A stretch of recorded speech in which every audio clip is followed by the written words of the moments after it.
آج میں آپ سے 6 اذکار شیئر کرنے جا رہی ہوں جو غم، پریشانی، دکھ، تکلیف، بیماریوں اور گناہوں کے خلاف ایک بہترین اور کارگر ہتھیار ہے۔ شیخ عبد الرحمن بن سعدی رحمت اللہ علیہ فرماتے ہیں، میں کتاب و سنت کے مطالعے کے بعد اس نتیجے پر پہنچا ہوں کہ جن اذکار کے پڑھنے پر زیادہ زور دیا گیا اور وصیت کی گئی وہ 6 اذکار ہیں۔ 6 اذکار جو میں بیان کرنے جا رہی ہوں یہ غم، پریشانی، دکھ، تکلیف، بیماریوں اور گناہوں کے خلاف ایک بہترین اور کارگر ہتھیار ہے۔ بارہا آپ اسے سن چکے ہیں، لیکن ہم اپنے لیے دوبارہ یاد دہانی کے لیے اسے اپنے پاس لکھ سکتے ہیں، سیو کر سکتے ہیں۔ پہلا ذکر نبی کریم صلی اللہ علیہ وسلم پر درود بھیجنا۔ دن میں اس کا زیادہ اہتمام کرتے رہیے، حتیٰ کہ دن کے اختتام پر آپ بہت زیادہ درود پڑھنے والے بنے۔ سنن نسائی کتاب نماز میں بھول جانے کے متعلق احکام اور مسائل میں جو باب نبی کریم صلی اللہ علیہ وسلم پر درود و سلام پڑھنے کی فضیلت ہے، اس میں اس چیز کا حکم دیا گیا ہے۔ سیدنا ابو طلحہ رضی اللہ عنہ سے منقول ہے کہ نبی کریم صلی اللہ علیہ وسلم ایک دن تشریف لائے۔ یہ جو حدیث ہے یہ 1284 ہے۔ جبکہ آپ صلی اللہ علیہ وسلم کے چہرے انور پر سرور جھلک رہا تھا۔ میں نے کہا، ہم آپ کے چہرے اقدس پر خوشی کے آثار دیکھ رہے ہیں۔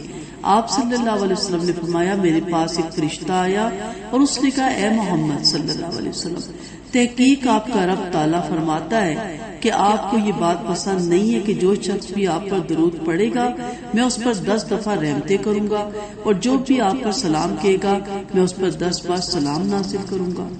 تو یہ اس کی فضیلت کی حدیث ہے۔ دوسرا ذکر ہے کثرت سے استغفار کرنا۔ اپنے فارغ اوقات میں اللہ تعالیٰ کی توفیق سے استغفر اللہ کا ورد کرتے رہیے۔ چلتے پھرتے بھی آپ اس کو کر سکتے ہیں۔ سیدنا ابو موسیٰ رضی اللہ عنہ سے مروی ہے، کہتے ہیں کہ آپ صلی اللہ علیہ وسلم آئے، ہم بیٹھے ہوئے تھے تو آپ صلی اللہ علیہ وسلم نے فرمایا، میں نے جب بھی صبح کی اللہ تعالیٰ سے اس صبح 100 مرتبہ بخشش طلب کی۔ تیسرا ذکر ہے یا ذوالجلال والاکرام پڑھنا۔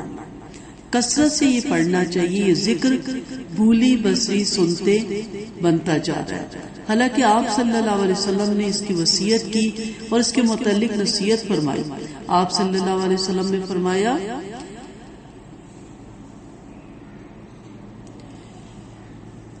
جامع ترمذی میں بھی آپ کو یہ جو دعا ہے، یہ جو اللہ کا نام ہے، اس کے بارے میں احادیث مل جائے گی۔ آپ نے فرمایا، اے زندہ قائم رکھنے والے اور لازم پکڑو تم یا ذوالجلالی والاکرام کو۔ یہ جو باب تھا اس کا ایک اے زندہ قائم رکھنے والے باب میں آپ کو جامع ترمذی میں یہ حدیث مل جائے گی، اور لازم پکڑو تم یا ذوالجلالی والاکرام کو۔ سیدنا انس رضی اللہ عنہ سے روایت ہے کہ نبی کریم صلی اللہ علیہ وسلم نے فرمایا، یا ذوالجلال والاکرام کو لازم پکڑو، اپنی دعاؤں میں برابر پڑھتے رہا کرو۔ اس کا یہ مطلب ہے یعنی کثرت سے پڑھو، اسے لازم پکڑو۔ نبی کریم صلی اللہ علیہ وسلم نے جب اس ذکر کے پڑھنے کا کہا تو اس میں ایک عظیم راز پوشیدہ ہے۔ یا ذوالجلال والاکرام کے معنی بہت زیادہ بڑے جلال، کامل بزرگی والی ہستی۔ والاکرام کے معنی اور اپنے اولیاء کے لیے اکرام اور تکریم کے مالک ہستی۔ اور اگر آپ غور و فکر فرمائیں تو معلوم ہوگا کہ آپ نے اس بلند و برتر ہستی کی تعریف کی اور اس سے مانگ بھی رہی ہیں۔ سوچئے اگر دن میں آپ یہ سینکڑوں دفعہ پڑھتے یا ذوالجلال والاکرام تو ضرور اللہ تعالیٰ اس سے راضی ہوگا۔ وہ سینکڑوں دفعہ پڑھیں والاکرام تو آپ کی حاجت جانتا ہے، وہ ضرور عطا فرمائے گا انشاءاللہ۔ چوتھا ذکر ہے لا حول ولا قوت الا باللہ۔ اس کلمے کی نبی کریم صلی اللہ علیہ وسلم نے اپنے بہت سے صحابہ کرام کو تاکید فرمائی اور اسے جنت کا خزانہ قرار دیا۔ اگر آپ اس ذکر پر بڑھوتی کریں. لا حول ولا قوت الا باللہ. آپ اللہ تعالیٰ کا لطف و کرم اور اس کی عنایت اور فضل محسوس کریں گے. قیس بن سعد بن عبادہ رضی اللہ عنہ سے روایت ہے کہ ان کے باپ سعد بن عبادہ رضی اللہ عنہ نے انہیں نبی کریم صلی اللہ علیہ وسلم کی خدمت کرنے کے لیے آپ کے حوالے کر دیا. وہ کہتے ہیں میں صلاۃ پڑھ کر بیٹھا ہی تھا کہ نبی کریم صلی اللہ علیہ وسلم میرے پاس سے گزرے. آپ نے اپنے پیر سے مجھے اپنی طرف متوجہ کرنے کے لیے ایک ٹھوکر لگائی. پھر فرمایا کیا میں تمہیں جنت کے دروازوں میں سے ایک دروازہ نہ بتا دوں؟ میں نے کہا کیوں نہیں، ضرور بتائیے. آپ نے فرمایا لا حول ولا قوت. سنن اور ترمذی میں یہ آپ کو حدیث مل جائے گی 3581 اس کا حوالہ ہے.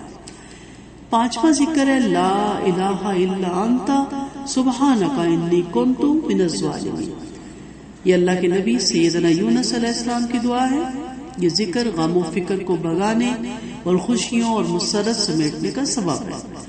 سیدنا سعد رضی اللہ عنہ کہتے ہیں کہ آپ صلی اللہ علیہ وسلم نے فرمایا ذوالنون یونس والے اسلام کی دعا جو انہوں نے مچھلی کے پیٹ میں رہنے کے دوران کی تھی وہ یہ تھی لا الہ الا انت سبحانک انی کنت من الظالمین.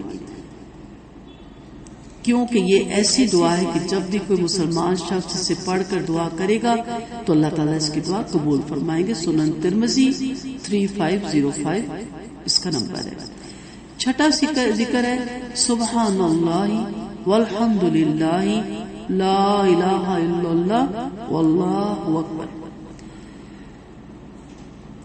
حضرت نعمان بن بشیر رضی اللہ عنہ سے روایت ہے آپ صلی اللہ علیہ وسلم نے فرمایا تم لوگ اللہ کی عظمت کا جو ذکر کرتے ہو یعنی تسبیح سبحان اللہ لا الہ الا اللہ الحمدللہ کے الفاظ کہتے ہو وہ عرش کے ارد گرد چکر لگاتے ہیں اور ان کی ایسی بنبناہٹ ہوتی ہے جیسے شہد کی مکھیوں کی بنبناہٹ. وہ اپنے کہنے والوں کا اللہ کے دربار میں ذکر کرتے ہیں. کہا تم نہیں چاہتے کہ اللہ کے دربار میں تمہارا ذکر ہوتا رہے؟ مختصر یہ کہ ان اذکار سے سبق فائدہ اور ثمرات سمیٹنے کے لیے انہیں تدبر تکرار کثرت اور عاجزی کے ساتھ پڑھیے. جس قدر اللہ کا ذکر کریں گے اس حساب سے اللہ تعالیٰ کی محبت کا حصول ممکن ہوگا. جس قدر دعا میں عاجزی اور انکساری ہوگی اسی لحاظ سے وہ اللہ تعالیٰ کے ہاں قبولیت کا درجہ پائیں گے. اللہ تعالیٰ ہمیں دن رات اپنے ذکر کرنے میں مشغول رکھے. اللہ وہ زبان دے جو ہر وقت اس کے ذکر میں مشغول رہے. اللہ وہ جسم دے جو ہر وقت اس کی عبادت میں مشغول رہے. اللہ تعالیٰ ہمیں توفیق دے کہ ہم ہر وقت اپنے آپ کو رب کے ساتھ جوڑی رکھیں. وآخر دعوانا ان الحمد للہ رب العالمین. سبحانک اللہم و بحمدک نشہد ان لا الہ الا انت نستغفرک و نتوب الیک. السلام علیکم ورحمۃ اللہ وبرکاتہ.